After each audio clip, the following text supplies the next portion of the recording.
Muy buenas noches, tengan todos. El día de hoy estamos con nuestro primer programa de el 2021 y me complace mucho poder dar inicio con un tema muy interesante que tenemos el día de hoy. ¿Cómo le ha ido, don Oscar? ¡Feliz Año Nuevo! Hola, Alejandra. Igualmente, feliz año nuevo. Les deseo lo mejor para bienes para este 2021. Igualmente, hacerlo extensivo a todos nuestros binautas que nos siguen, que nos tienen presentes de cara a estos programas que venimos realizando ya desde el año anterior. Y este año, pues tenemos una enorme expectativa de poder seguir brindándoles temas de gran interés a todos y a todas. Así es que feliz año para usted, para nuestra invitada también. Aprovecho este momento y por supuesto que a todos los brinautas que son nuestra razón de ser. Así es, don Oscar, y el día de hoy me complace anunciar a nuestra invitada Paola Gutiérrez Mora. La licenciada Paola es licenciada en Derecho, tiene una especialización en Derecho del Trabajo por la Universidad de Salamanca, España. Es magíster en Derecho de Trabajo y Seguridad Social de la UNED y magíster también en Gestión de Recursos Humanos de la Universidad Pontificia de Comillas, Madrid, España, y tiene gran cantidad de experiencia siendo profesora, docente. Tuve el honor de tenerla como profesora y el día de hoy vamos a estar hablando de un tema muy interesante y son los aspectos laborales en Costa Rica durante el 2021. Y es que desde que entró la pandemia, el tema laboral en Costa Rica ha sido muy complicado, tanto para los patronos que han tenido que cerrar, ¿verdad? Que han visto reducidos sus ingresos, también como para los trabajadores, muchos de ellos con jornadas reducidas o contratos suspendidos. Y queremos comentar qué nos espera en este 2021, ¿verdad? Tratar muchos de estos temas. ¿Y quién mejor que una experta en derecho laboral como la licenciada Paola? Bienvenida. Muchísimas gracias, Alejandra, don Oscar, por la invitación al programa y a toda la gente que está conectada o que va a ver luego entre canas y ganas, me encanta el nombre. Yo me quedo del lado de las ganas, no tanto de las ganas, espero. Y bueno, no, efectivamente muy buen año 2021 para ustedes y para todos. La verdad es que el año pasado fue un año complicado, fue un año completamente típico y tenemos las esperanzas puestas de ir viendo, aunque sea poco a poco, la recuperación y un poco mayor estabilidad, aunque el 2021 va a ser un año muy movido también desde el punto de vista político y eso eventualmente también tiene una implicación en todo el quehacer. Así que muchísimas gracias por la invitación, encantada de estar aquí. No, gracias a usted.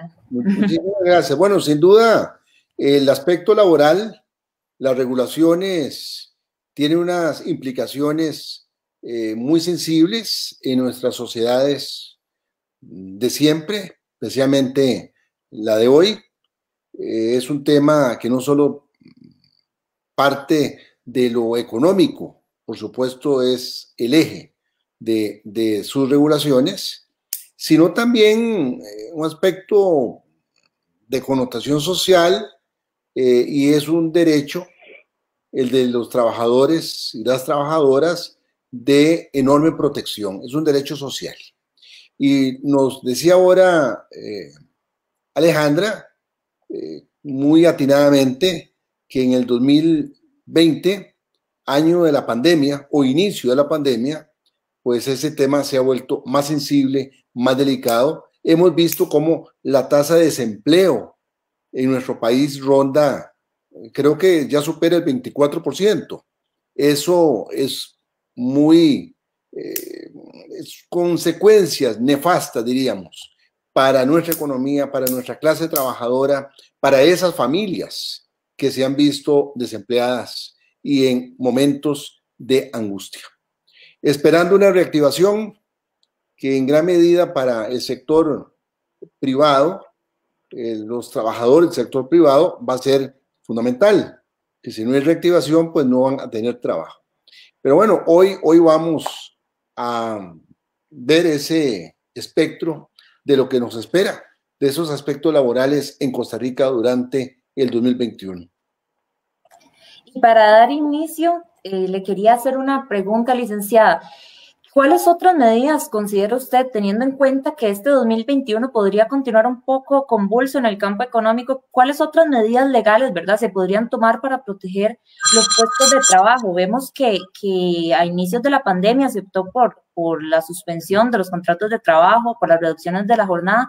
¿Qué nos puede esperar en este 2021 en el campo laboral?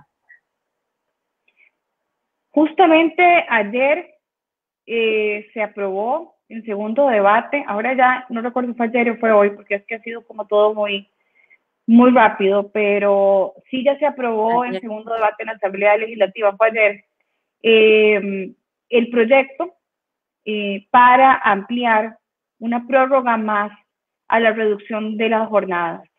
Este es un último estironazo al plazo que estaba previsto originalmente en la ley que se aprobó el año pasado a raíz de la pandemia, totalmente relacionado con la declaratoria de emergencia nacional. Originalmente la ley establecía que la reducción de la jornada de trabajo, que es una medida que tiene una implicación directa sobre la remuneración salarial de los trabajadores, se podía implementar unilateralmente por el patrono por un espacio de 3 meses, prorrogable por 2 periodos iguales, es decir, estamos hablando de que en total la ley prevía una reducción de jornada que podía llegar hasta los 9 meses.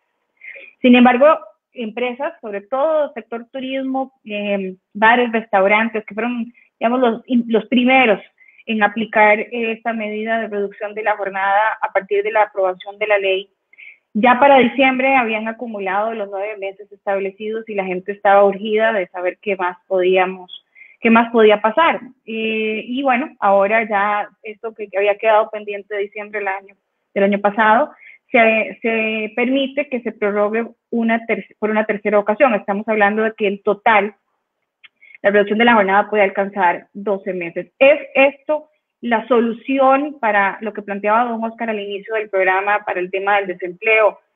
No, la solución no es una medida para contener un poco la situación de manera que se le pueda dar un espacio a las empresas para que vayan incorporando progresivamente a todos sus colaboradores al 100% de la jornada o la jornada que tenían previo a la pandemia, aquellas empresas que puedan hacerlo, que lamentablemente no serán todas. Pero sí, efectivamente, yéndonos un poco a esta situación del desempleo, hay que tener presente que antes de la pandemia el desempleo rondaba más o menos un 12%, que ya era alto y preocupante, y hablábamos de ese tema y se exigían soluciones, y con la pandemia se duplicó, llegó a un 24%, y si no estoy equivocada, ya en el último trimestre ha habido una lenta recuperación de la economía, y ya estamos hablando que estamos en un 21% aproximadamente y sigue siendo muy alto. Entonces sí, lo que nosotros tenemos que procurar como país es que las personas regresen idealmente a las condiciones que tenían laborales previas a la pandemia, y aquellas que no lo puedan hacer, pues que la reactivación económica y hayan puestos de trabajo disponibles para incorporarse en otras organizaciones. De lo contrario, esta situación va a resultar ser sumamente perjudicial, más de lo que ya lo es desde el punto de vista social y desde el punto de vista económico, porque es que también otro tema es la informalidad y lo que ha crecido de la informalidad y lo que eso también significa en una sociedad. Y con respecto a la reducción de la jornada, usted nos acaba de comentar que justo ayer se aprobaba prorrogarlo. ¿Son 3 meses más o puede ser prorrogable esos 3 meses? ¿Cuánto sería el plazo total por el que se podría prorrogar la reducción de la jornada? Con la aprobación de este transitorio, que está todavía pendiente de que sea sancionado por el presidente, pero no tengo duda de que, o sea, me parece que sí está en la línea de firmar esa ley y de publicarla en la Gaceta para que pueda entrar en vigencia. Pero de publicarse la ley, de entrar en vigor la ley, lo máximo que un trabajador puede estar con reducción de jornada en total serán 12 meses. Una primera reducción de 3 y 2 prórrogas de 3 meses cada una. Si fuera necesario volver a ampliar ese plazo para que ya no sean 6 meses, perdón, para que ya no sea un año, sino para que sea un año y 6 meses, por ejemplo, tendría nuevamente que hacerse vía modificación de la ley. Oh, okay. Entonces, y yo creo que ahí, Alejandra, tal vez un tema que a veces genera alguna duda y me parece importante aclararlo, es que estos plazos están establecidos para las personas que tienen una reducción de la jornada, que no aplican para la suspensión de los contratos, porque cuando empezó la pandemia, se activó, por decirlo de alguna manera, una figura que estaba ahí en el código de trabajo, pero que realmente durante la vida del código nunca le habíamos puesto mayor atención y llegó a tomar un protagonismo increíble, que era lo de la suspensión de los contratos de trabajo, que la suspensión es básicamente el trabajador no presta servicios, pero tampoco recibe salario. Pero se mantiene la relación contractual con el patrono en un estado de espera a que pueda nuevamente volver a su puesto de trabajo. Pero es sumamente angustiante, es una situación que genera una gran incertidumbre porque no se sabe exactamente cuánto pueda durar y mientras tanto la persona no está recibiendo salario. Lo que pasa es que el código no establece un plazo, ¿verdad? Ajá, a eso iba. El código no establece plazo.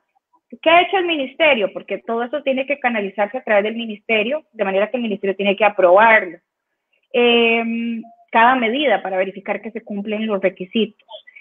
El ministerio lo que ha hecho es que aprueba las suspensiones por un mes, prorrogable por un periodo igual, siempre y cuando se vayan demostrando que se mantienen los efectos negativos por la situación de la pandemia. Entonces el ministerio va prorrogando y prorrogando y prorrogando, pero no hay un límite como sí lo hay en la reducción de la jornada. ¿Y con base en qué o con qué fundamento el Ministerio de Trabajo le da un plazo, verdad? O le asigna un plazo a la suspensión? Porque vemos que en el código no hay como un fundamento para... Y adicionalmente me surge la duda. Por ejemplo, un trabajador que tiene su contrato de trabajo suspendido, ¿qué puede hacer? ¿Puede trabajar mientras su contrato está suspendido? Y, por ejemplo, ¿qué pasa si quiere trabajar para la competencia y tiene el contrato suspendido? Esa es una muy buena pregunta. A ver, sí, una persona que tiene el contrato de trabajo suspendido no tiene una prohibición de poder tener algún otro ingreso, más bien digamos, no sería lógico el prohibirle o el imposibilitarle que ante la,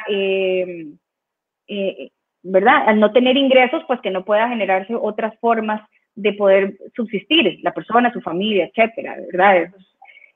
No se podría prohibir, es decir, la persona puede ir y buscar otra ocupación. En cuanto al tema de la competencia, es un asunto que no está expresamente regulado, lo que pasa es que sí sigue vigente ese vínculo contractual y esa obligación de no caer en competencia desleal o, por ejemplo, se mantiene la obligación de guardar la confidencialidad y la privacidad y los secretos comerciales. Entonces, si un trabajador va a laborar en otra empresa, lo único que tendría que tener cuidado es de no incurrir en alguna situación que podría calificar como una competencia desleal o como una práctica desleal con su patrono, que creo que podrían ser casos muy excepcionales, pero que sí es importante tomar en consideración. Y hay que analizar caso por caso, porque no necesariamente... Hay que ver un tema que ahora la licenciada Gutiérrez estaba hablando.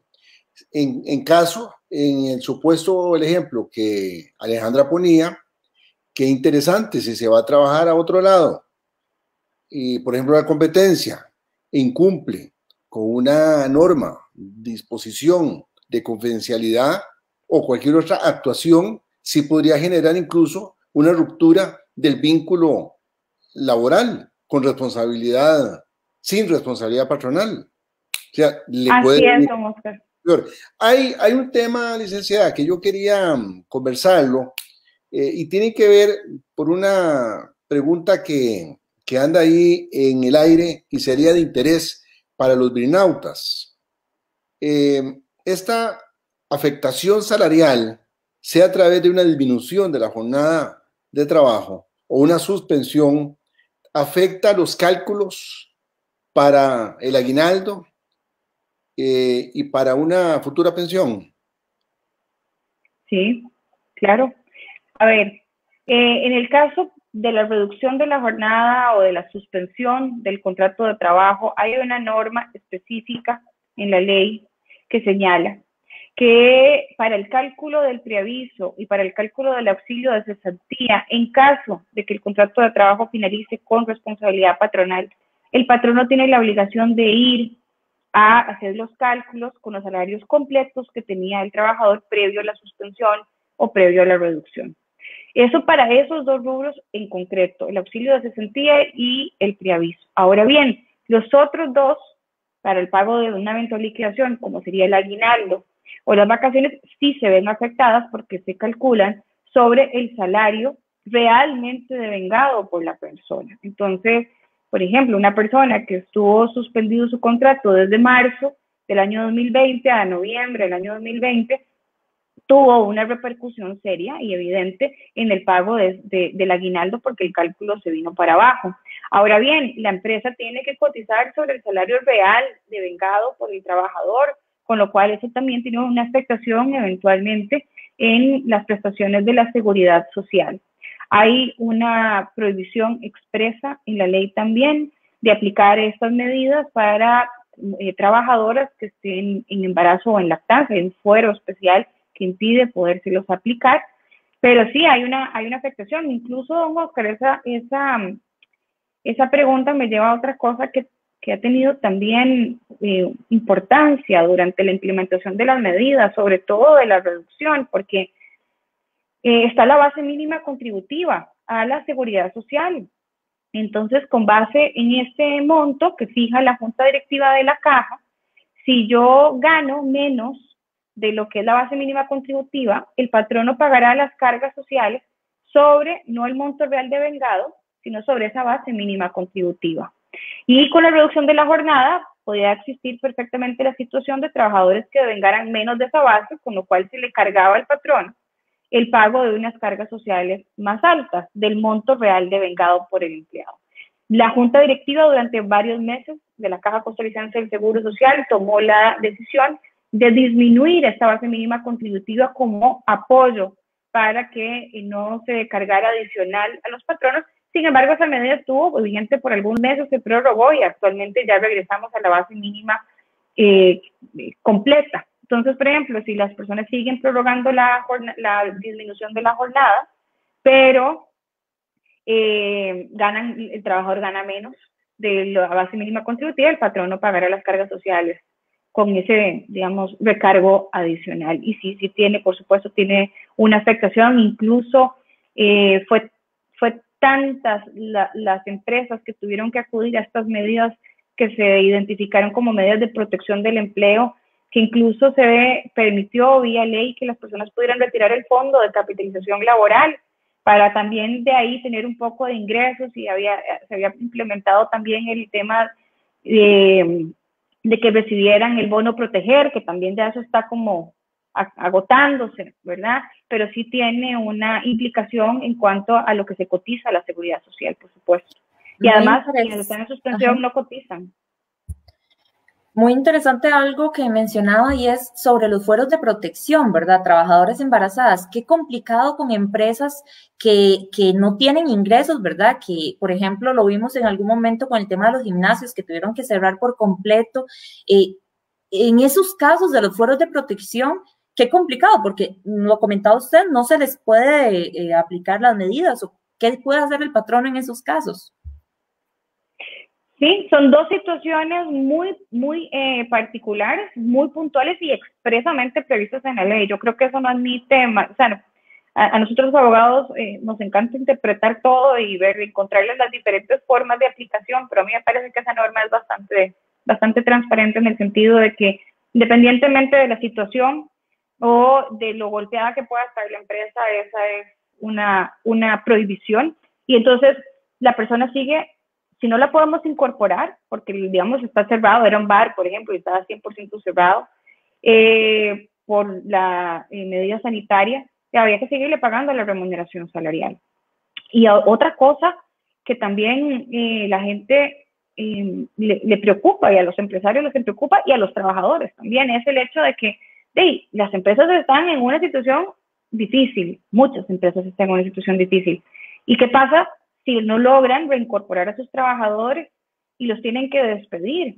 La obligación es pagarle completa la liquidación, con estas, digamos, con esos detalles de la cesantía, del preaviso, etcétera, pero no hay ninguna norma y ninguna ley que permita el no pago de la liquidación en los casos en que las empresas estén en una situación financiera difícil. Entonces, también esa es una situación. Las empresas tienen que decidir, ya habiendo transcurrido, habiendo caminado todos estos meses con esta situación, qué va a pasar, si las van a poder reincorporar, si no los van a reincorporar, y en caso de no ser posible la reincorporación, lo que procedería es la liquidación. Nos consulta por aquí en Facebook. ¿Considera usted que continuar con las reducciones de jornada sea la medida adecuada o debería el Estado buscar otras medidas? Yo creo que y prorrogarlo por un trimestre más es un último empujón, pero también creo que llegará el momento en el que habrá que tomar la decisión de enfrentarnos con lo que hay, ¿verdad? Por ejemplo, el sector turismo está esperando la reactivación y no les ha sido posible incorporar el 100% de los trabajadores a la jornada que tenían de previo, y es que dependen, por ejemplo, de las reservaciones, por citar un sector que, ¿verdad?, sigue estando muy afectado. Lo que pasa es que ya vamos a cumplir, ya está permitido un año. La reducción de la jornada, acordémonos que puede ser hasta del 75%, que es un monto altísimo, es decir, la persona queda ganando un cuarto de su salario. Y si bien creo que fue una buena decisión prorrogarlo 3 meses más para que se completen estos 12, creo que si fuera necesario volverlo a plantearse esa posibilidad, habría que analizar de cuántas empresas estamos hablando, de qué situación tienen y de si eventualmente estamos sosteniendo la medida porque son plazos que sí se van a poder eventualmente reincorporar, o si estamos ante una situación de empresas que definitivamente estos trabajadores no van a poder volver a ingresar, porque sí, el trabajador también tiene que tomar una decisión. Acordémonos que la reducción de la jornada es una medida unilateralmente impuesta por el patrono. Aquí no es que haya mutuo acuerdo, ni el trabajador se le preguntó si quería o no quería. Y eventualmente, además, la medida se tomó en mitad de una pandemia y era necesario. A mí me parece muy acertado, me pareció muy acertado a la Asamblea pasar esa ley en marzo del año pasado, que es además nunca antes vista una ley de este tipo, que se podía hacer una modificación sustancial del contrato de forma unilateral de esta manera. Pero si bien ya creo que también hay que hacer un análisis un poco más profundo en cuanto a si es conveniente o no, porque un trabajador que tiene su jornada reducida y que tiene una posibilidad en otra parte, no tiene el chance de zafarse de eso, o renuncia y se va porque, ¿verdad?, no tiene mayor opinión en cuanto a si quiere o no quiere que continúe la medida. Entonces creo que sí, habrá que hacer un análisis de cuál será la mejor forma y si es conveniente prorrogarla todavía más después de un año. ¿Y qué podría hacer, por ejemplo, un trabajador que tenga conocimiento que su patrono está de mala fe llevando a cabo esta suspensión, por ejemplo, que ya volvió a abrir, volvió a tener ingresos, pero sigue con la reducción de la jornada o con la suspensión de los contratos de trabajo? Porque el Ministerio de Trabajo, bueno, tendría que verificarlo, ¿verdad? Pero si eventualmente lo está haciendo de mala fe y no tiene una afectación. Sí está previsto en la ley que una aplicación, por ejemplo, irregular de la reducción de la jornada tiene implicaciones en materia de infracciones a las leyes del trabajo. Si un patrono está haciendo un uso inadecuado de medida, en primer lugar, si el ministerio lo identifica, no va a aprobar la reducción. Acordémonos que en estos casos la reducción se aplica y luego el ministerio la autoriza, ¿verdad? No hay que esperar a que el ministerio la autorice para poderla implementar. Entonces, si el ministerio llega a determinar, por ejemplo, que no hay la reducción de los ingresos brutos que la ley señala como uno de los requisitos, podría no autorizarlo. Y en caso de que se autorice, pero que se esté dando una aplicación incorrecta, el trabajador puede acudir al Ministerio de Trabajo o bien a los tribunales para que se tomen las medidas correspondientes y para que eventualmente, si es el caso, se apliquen las sanciones que indica el Código de Trabajo por las infracciones a las leyes. Y ya en casos graves, el trabajador incluso podría optar por dar por roto el contrato de trabajo. Yo insisto, estas son medidas que son muy groseras en cuanto a los ingresos, pero en su momento muy necesarias. Yo creo que era acertado y ha sido acertado el que estuvieran disponibles. De lo contrario, creo que tendríamos un porcentaje de desempleo, una tasa de desempleo por muchísimo más alta, pero sí, no nos podemos quedar ahí. Es decir, eso fue un momento para atravesar esa situación, y lo que sigue, yo creo que lo queríamos estarnos planteando es cómo se va a reactivar la economía, cómo van a las empresas a volver a generar, porque no, la solución no está en la prórroga de estas, ni de la suspensión ni de la reducción. Ahí no está la solución al asunto. Y bueno, y hay trabajadores que incluso su puesto de trabajo cambió. Hay empresas que tenían una línea de negocio y tuvieron que ajustarla y modificar, y la gente que pasó de tener un negocio físico abierto, un comercio abierto, a tenerlo virtual, y esto también implica algunas modificaciones, y habrán trabajadores que se van a poder ajustar a estos cambios y se van a poder implementar, y habrán otros trabajadores que, aunque la empresa siga, su puesto de trabajo ya no existe, que eso es otra realidad también, ¿verdad? Sí, adelante, don Oscar. No, adelante. No, iba a entrar ya a un tema un poco más polémico, pero si gusta, adelante. Bueno, lo que quería comentar es que, sin duda alguna, este tipo de medidas temporales, en virtud de la situación tan angustiante por medio de la pandemia, por razón de ella, sin duda se da un menoscabo a los derechos de los trabajadores o de las conquistas que se han logrado a través de un Estado de Derecho y de lo que el país ha venido construyendo. Pero bueno, sin duda el tema de la pandemia vino a cambiar todo y ya nada es igual. Pero el país sigue adelante, sigue tratando de reactivarse en diferentes sectores de la economía, unos sectores más afectados que otros, sin duda, pero esperemos que con el tema de la vacuna se generen condiciones de mayor confianza para la reactivación económica mediante la inversión, sea local o extranjera. Porque aquí hemos hablado de un tema eminentemente laboral respecto a la tutela de las garantías y derechos del sector privado.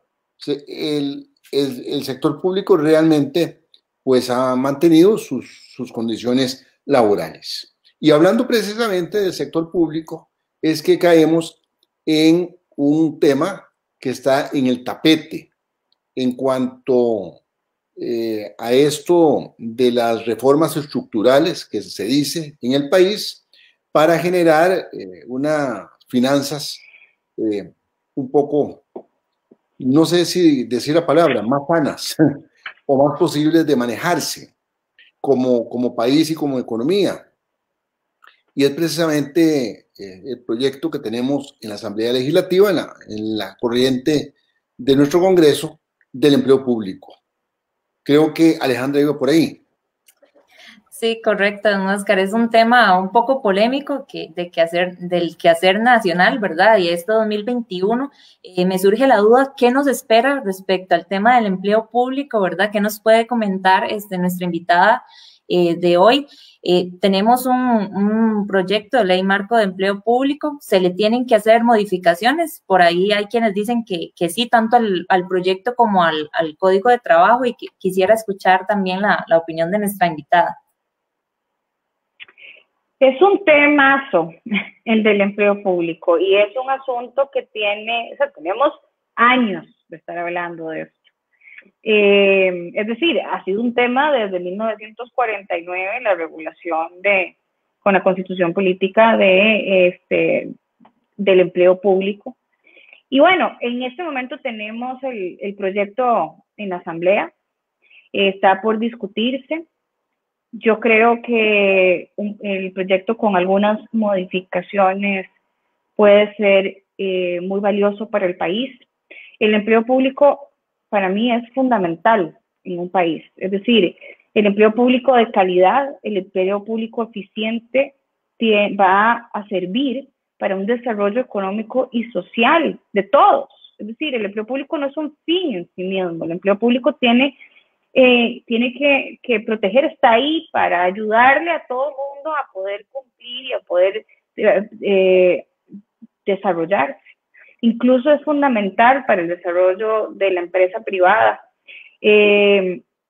Y creo que tenemos que prestarle mucha atención a este tema. Y siempre que hablamos de empleo público, viene a la mente el tema de todas las brechas salariales que existen, de todo la fragmentación normativa, las lagunas normativas, y son todos temas muy complejos y son todos temas que tocan muchas sensibilidades a lo interno, y creo que se ha ido polarizando de manera muy evidente el sector público del sector privado, y bueno, y es que en realidad son situaciones y son condiciones laborales muy distintas, pero tienen propósitos también distintos. Entonces, creo que el fin, el norte que se tiene que buscar con este proyecto es lograr un balance entre los intereses de los funcionarios públicos, pero también poniendo ahí el derecho de los habitantes a tener un servicio público de calidad, transparente, que rinda cuentas, y un sano manejo de los fondos que nos pertenecen a todos. Entonces, si el proyecto logra crear este balance para además agregarle al servicio público, al empleo público en esta ley marco, reglas claras para la eficiencia, para la calidad, maravilloso. Lo que pasa es que no todo es tan sencillo. Esto es la regulación del empleo público es muy compleja, como decía, está muy fragmentada, y hay un tema que está ahí principalmente en la mesa de discusión como parte de este proyecto, que es el tema de la estructura o la política de remuneración que se propone encaminado hacia una equidad salarial y hacia un manejo más responsable del dinero que se destina para la remuneración de los funcionarios. Entonces, sí, con el tema del empleo público viene directamente relacionada la implementación del salario global. Entonces, rápidamente, pues nuestro sistema, principalmente en el sector público, es un sistema de salario compuesto. Es decir, tenemos un salario base, y aparte de ese salario base se le agregan otros pluses e incentivos y sobresueldos y pagos tan camaleónicos como el salario escolar, y etcétera. Y eso ha ido creando también no solamente un sistema muy enmarañado, sino que también muy poco claro, muy complejo, en algunas veces se puede sentir hasta poco transparente, depende de las negociaciones sindicales que se hagan en su momento y en cada entidad. Entonces, como que no hay una aplicación correcta. Y lo que busca el salario global es pasar de ese sistema de salario compuesto a un sistema de salario único, que significa que el salario de contratación y el salario que va a tener el trabajador, el funcionario público, va a ser mayor que el salario base, porque va a englobar una serie de otros rubros, pero ya no van a estar todos ahí, digamos, separados de la base, sino que va a ser un único salario, un salario global. Eso genera un gran reto de implementación, porque se dice muy fácil, ay, sí, hagamos salario escolar y qué divino, pero no es tan fácil de implementar. Y una de las cosas que se discuten no solamente es la implementación del salario global, sino a quién se lo vamos a implementar y cómo lo vamos a implementar. Si se lo vamos a implementar solo a los nuevos que se contraten, o si se lo vamos a implementar a los nuevos y a los actuales funcionarios públicos, y si se lo vamos a implementar a los actuales también, ¿cómo vamos a hacer esa transición del salario compuesto al salario global? Y eso tiene una gran complejidad. No es imposible, es deseable, diría yo, que se haga. Lo que importa es cómo y cuánto le va a costar al país, si lo queremos hacer de un solo monazo, si lo queremos hacer de forma progresiva. Una interrupción sobre lo que está comentando, licenciada. No puede haber retroactividad.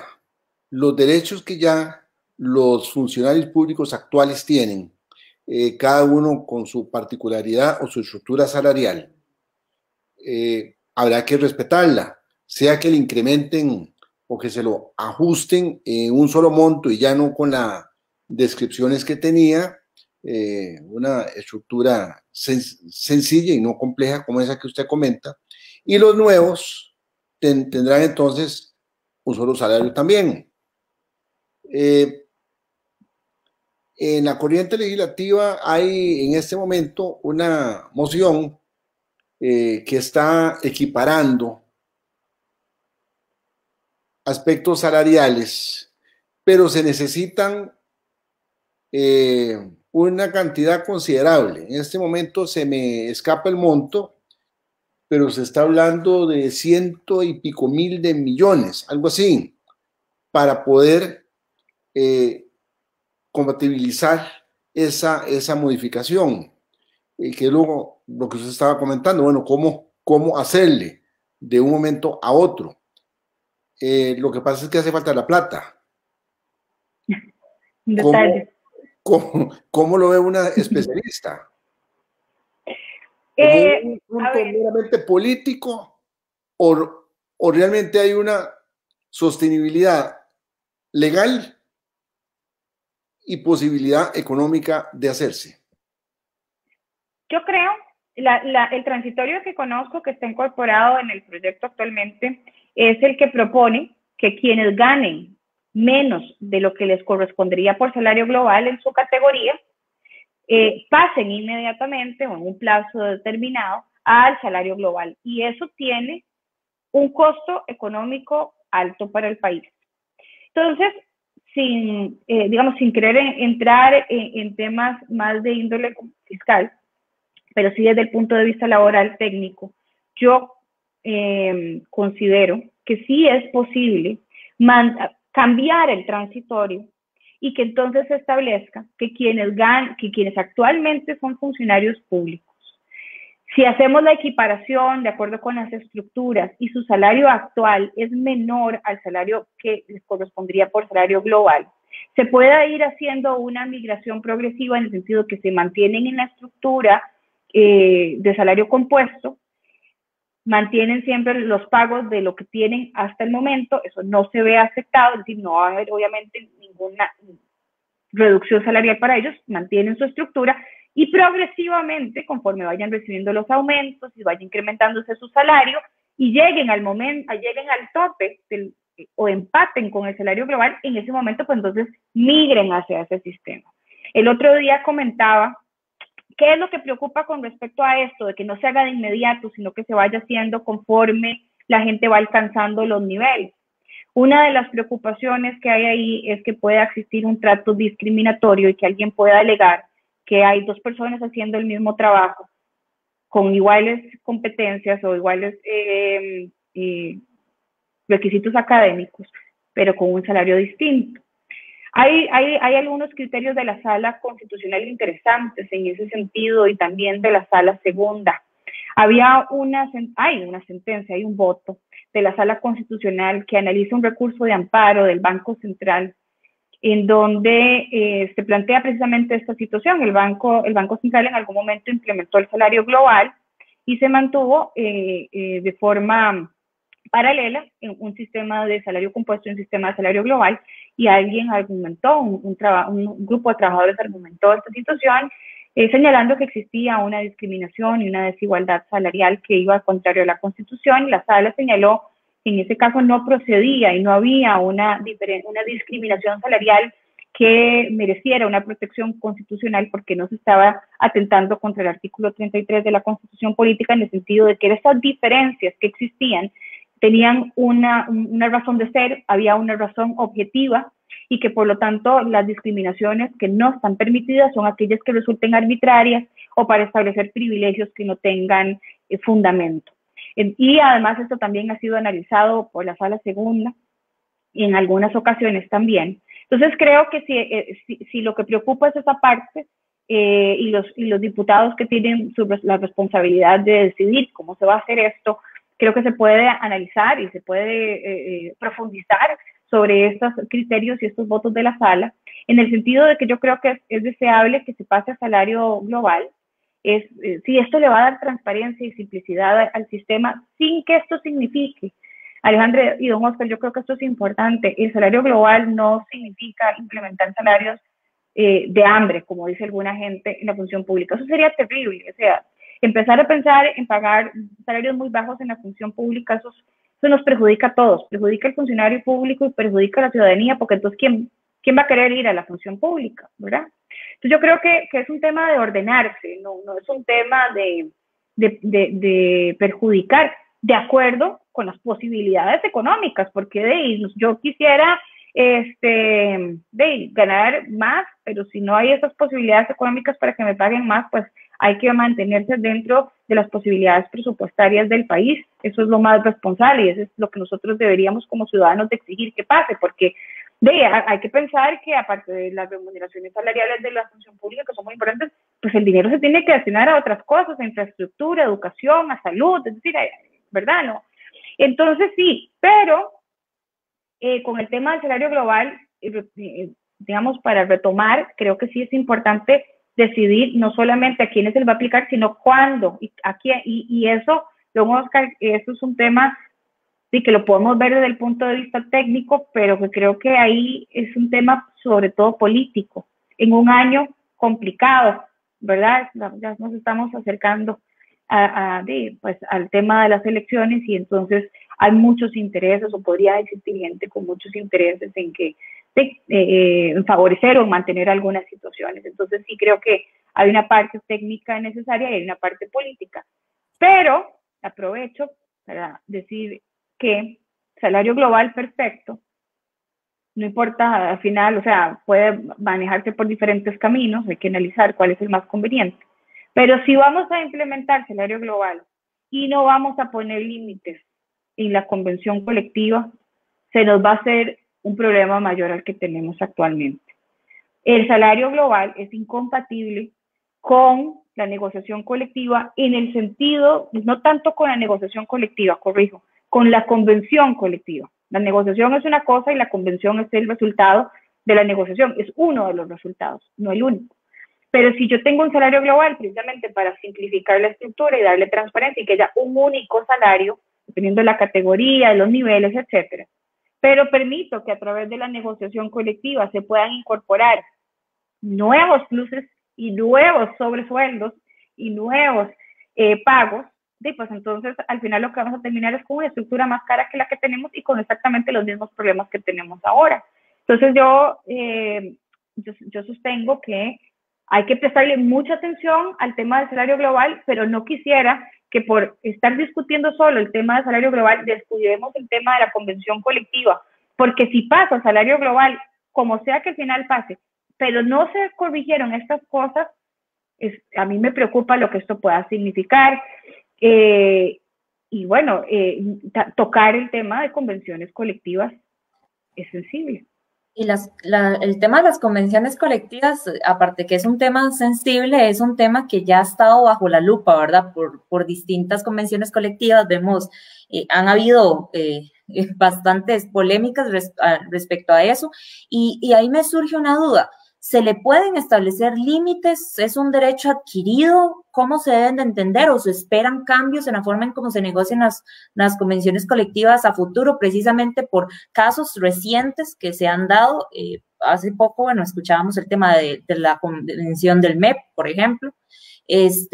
¿Pueden esperarse cambios? ¿Se pueden limitar? ¿O debemos de entenderlas como derechos adquiridos de los funcionarios públicos? Las convenciones colectivas, el derecho a la negociación colectiva es un derecho que sí admite límites, es un derecho que además corresponde a los diputados establecer los límites, sobre todo cuando estamos hablando de la función pública. Entonces, ¿se puede limitar? Sí, se puede limitar tanto en la parte subjetiva, es decir, el elemento subjetivo, quiénes pueden y quiénes no pueden negociar convenciones colectivas en el sector público y se puede también limitar las materias que se negocien en una convención colectiva.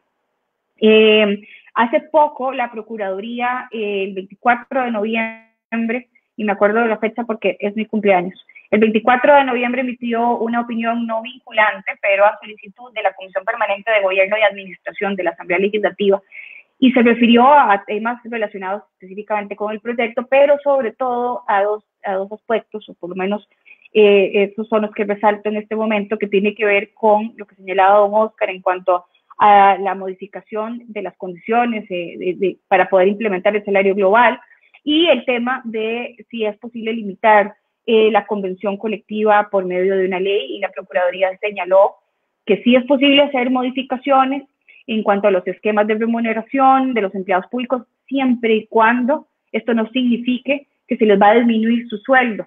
Es decir, si yo tengo un salario compuesto y gano 1 millón de pesos y me van a pasar al salario global, yo no puedo ganar menos de ese 1 millón de pesos. Es decir, ese monto se tiene que mantener, en eso es totalmente claro. Creo que eso no admite mucha discusión.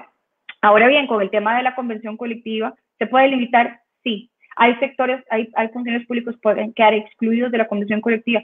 Sí. Lo que pasa es que volvemos a lo mismo, tiene que ser a través de la ley. Estamos en manos de lo que los diputados quieran decidir. Ahora, aquí yo creo que hay 3 caminos. No hacer nada, ¿verdad? Como estaba el proyecto, y quedar que el salario global quede como una cosa que no va a tener mayor importancia, sino que más bien va a tener nos va a complicar más la vida.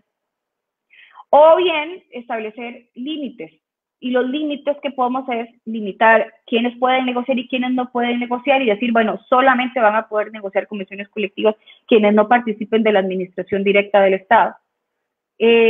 O bien vamos a poder continuar negociando colectivamente todos los funcionarios públicos, régimen estatutario o no, pero vamos a limitar las materias sobre las cuales pueden negociar convenciones colectivas. Entonces vamos a sacar de la negociación temas salariales.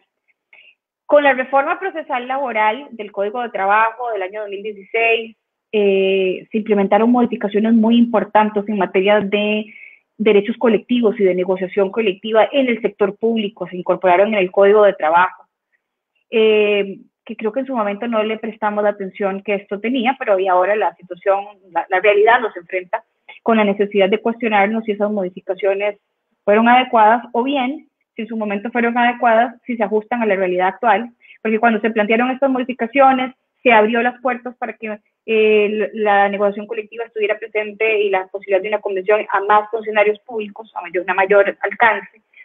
Incluso se incorporó un artículo que es el 690 del Código de Trabajo, y ahí se señaló una lista de cosas que se pueden incluir en una negociación, y está el salario, la estructura de remuneración, está el tema de incentivos, etcétera. Entonces hay que ponerle algún límite si queremos implementar el salario global, porque para mí yo lo veo como algo incompatible.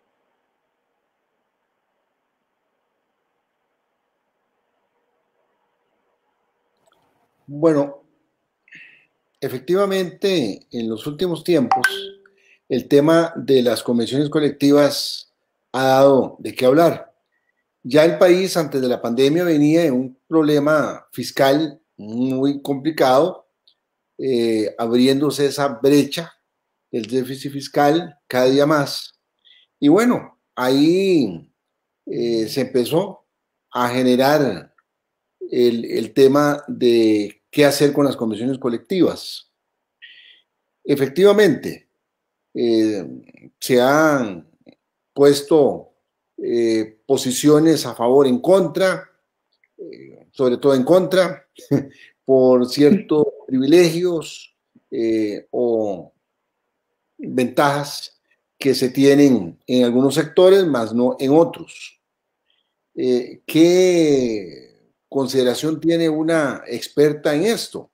¿Debe acabar el país, el sector público, con estos modelos de convención colectiva que complican más la situación? ponerle ese coto, como estaba comentando, o límites más bien, parámetros, o no tenerlas en el país, buscar otra metodología y que no tenga las connotaciones que se han venido dando con algunas convenciones colectivas. Yo soy de la idea, don Oscar, que en el sector público, sobre todo en trabajadores que estén bajo un régimen estatutario, que tienen unas condiciones muy particulares, que están en los artículos 191 y 192 de la Constitución Política, y por la esencia de lo que significa el régimen estatutario de derecho público, no debería de permitirse ahí la convención colectiva. Es decir, las reglas y las condiciones deberían de estar pactadas en normativa transparente, en una normativa simple que aplique para los funcionarios y que ahí se establezcan cuáles van a ser los beneficios, las condiciones, siempre sujetos a las posibilidades presupuestarias y económicas del país y siempre pensando en que todos los beneficios y condiciones que tengan los funcionarios tengan que estar directamente relacionadas a un mejor servicio público, a impulsar el rendimiento y la eficiencia. Ahora bien, la otra opción es mantener una convención, mantener la posibilidad de convenciones colectivas de forma ampliada, digámoslo, por decirlo de alguna manera, en el sector público, limitando las materias, pero entonces ahí creo que hay que establecer claramente cuáles van a ser los límites. Hay que tener claro que es que en el régimen estatutario no se rige por el Código de Trabajo, no es una negociación de persona a persona, de manera individual, qué condiciones se quieren implementar. El servicio público, repito, no es un fin en sí mismo y tiene una razón de ser, y no puede ser que a través de negociaciones colectivas pueda enfocarse desde otra perspectiva o se pueda perder cuál es el objetivo de la función pública. Entonces, si se quieren establecer beneficios, mejoras, condiciones que sean atractivas, pues que se apliquen de manera que sean equitativas, que apliquen para todos los funcionarios públicos, que siempre tengan como norte el que sean beneficios que vengan a contribuir y que vengan a tener un beneficio para el país, porque esa es la razón de ser de la función pública. Hemos visto, por ejemplo, en la Sala Constitucional de forma súper reiterada, acciones de inconstitucionalidad y decisiones de la Sala de declarar inconstitucionales múltiples cláusulas de las convenciones colectivas por resultar ser absolutamente desproporcionadas, por ser totalmente irrazonables, por no tener ninguna justificación para destinar recursos para pagar algunos privilegios. Pasó, por ejemplo, con el tema del auxilio de cesantía, ha pasado con el tema de las anualidades, ha pasado, por ejemplo, con beneficios para familiares o para cosas que no tienen absolutamente ninguna relación con la prestación del servicio.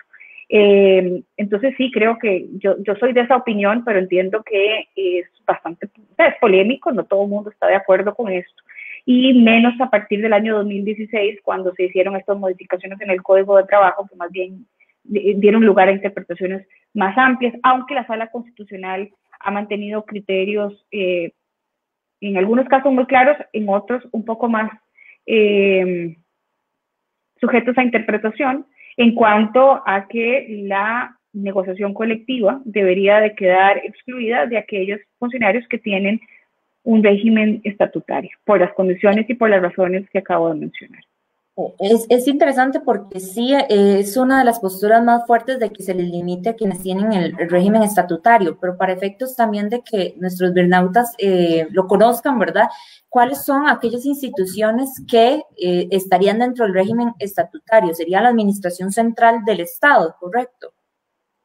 Sí, bueno, es que tenemos el régimen de servicio civil que cubre al Poder Ejecutivo. El régimen de servicio civil tiene un alcance muy, muy limitado.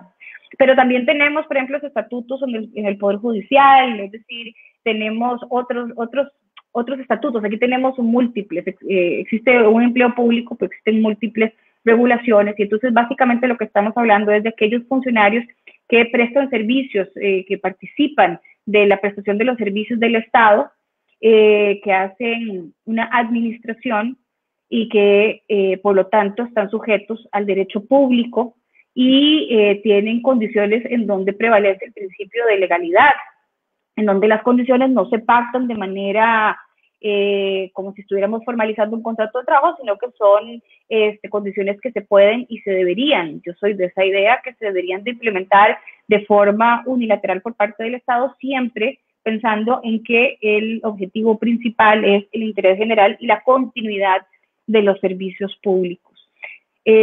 A mí me parece que la negociación de la convención colectiva del MEP que hubo recientemente es un claro ejemplo de a veces lo que puede pasar cuando, a pesar de que, porque hay gente que decía, bueno, pero es que ya en el Código de Trabajo se establecieron límites para que no hubieran abusos en la convención colectiva del sector público. Bueno, y no sé, esos límites están siendo sujetos a prueba porque hay cosas de la convención colectiva del MEP que fueron muy polémicos. Tanto así que incluso hasta la Contraloría emitió ya un pronunciamiento a solicitud de un diputado en cuanto a que había que respetar obviamente la ley de fortalecimiento de las finanzas públicas. Hay otros cuestionamientos en cuanto a si el Ministerio de Trabajo la va a homologar o no la va a homologar, después se vinieron para atrás, pero esto ha sido más que por un tema de los límites que están, de la presión social de la gente que ya está, la gente está cansada de sentir de que esto es un descontrol. Y creo que sí, es una discusión necesaria que implicaría mucho más cosas de las que puedan ser modificaciones al proyecto de ley marco de empleo público, porque tampoco queremos tener luego un problema de conexidad y entonces empezar a meterle cosas que no tiene el proyecto como tal. Pero sí creo que para el tema de salario global sí hay que entrarle a este aspecto, o bien decir abiertamente, lo vamos a aprobar y no vamos a tocar convenciones colectivas y que bueno, que el salario global dure lo que tenga que durar y que después veamos a ver qué va a pasar.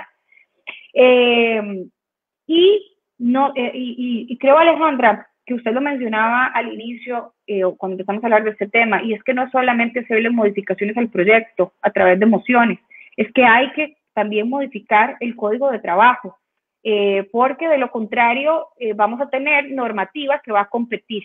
Vamos a tener una ley de empleo público que va a decir unas cosas, una ley marco de empleo público, vamos a seguir manteniendo algunos artículos del Código de Trabajo que van a decir otros, y vamos a empezar a competir en cuanto a la jerarquía, y etcétera. Y ya tuvimos mucha de esa discusión con la ley de fortalecimiento de las finanzas públicas en lo que modificó la ley de salarios del sector público. Entonces sí creo que hay que ser un poco, si se va a hacer, creo que sí hay que hacerlo bien y muy claro. Quiere decir que no se está haciendo bien entonces, no se está armonizando lo que tiene que ver con la ley marco del empleo público y con los términos o las disposiciones del Código de Trabajo. Lo que pasa es que como está el proyecto actualmente, el tema de las convenciones colectivas no lo toca. Hay que incorporarle emociones para hacer y plantear los límites necesarios.